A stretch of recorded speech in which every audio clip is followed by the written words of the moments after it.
Okay, taking a live look over Grand Rapids. Pretty gray today for the kickoff of the high school football season.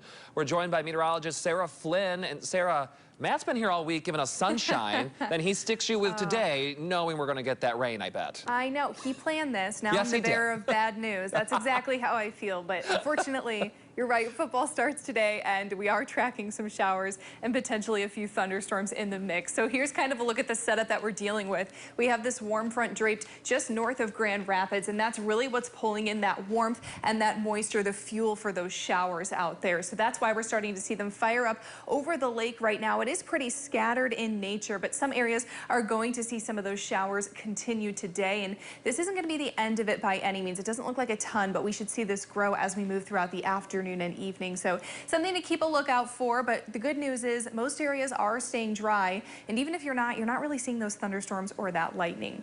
Here's a live look over Ford International Airport. Sunshine will be minimal even if you miss out on the rain today. And those chances will pick up as we move throughout the afternoon and evening. Within the next couple of hours or so, we'll see that swath of rain pass through. In most areas, we'll see at least a shower or two. But notice it drops down to about 40 or 30% as we move into those evening and overnight hours. That's when it'll become a bit more isolated. So you still could see a thunderstorm or two. Be on the lookout for it. But overall chances really do decline as we move into tomorrow morning. I'd say Friday is a mostly dry day for us. So timing this out for you again, that swath of rain expected to push inland and likely going to see some isolated showers and storms fire up behind that swath. That's when we could see those storms as we move through the evening hours. But notice a big shift in those winds. You'll see those red arrows, the winds coming from the south and the blue, the north. Once that northerly wind sets in, it's going to dry us out really quick, and it's also going to cool us down a little bit. So today will actually be warmer than we are tomorrow, despite seeing some sunshine there.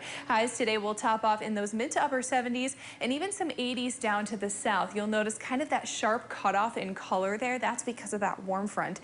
83 is your high in Kalamazoo, but only 75 up north in Big Rapids, a somewhat decent spread for this time of the year.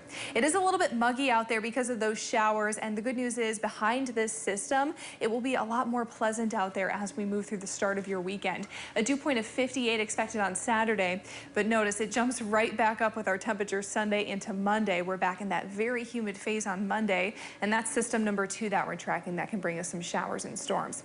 The good news is, though, as we're nearing the Labor Day weekend or the unofficial end of summer, temperatures are staying above normal. We're kind of hanging out in those mid-80s for most of the area. We're kind of in this light orange gradient for most of Michigan, but the real warmth is going to stay pretty far off to our west. But that being said, it's not a bad 8-day forecast. We are seeing some isolated showers and storms today, and those will continue through your evening hours, but it shouldn't be a washout for football, but you might want to grab that umbrella if you're headed out the door.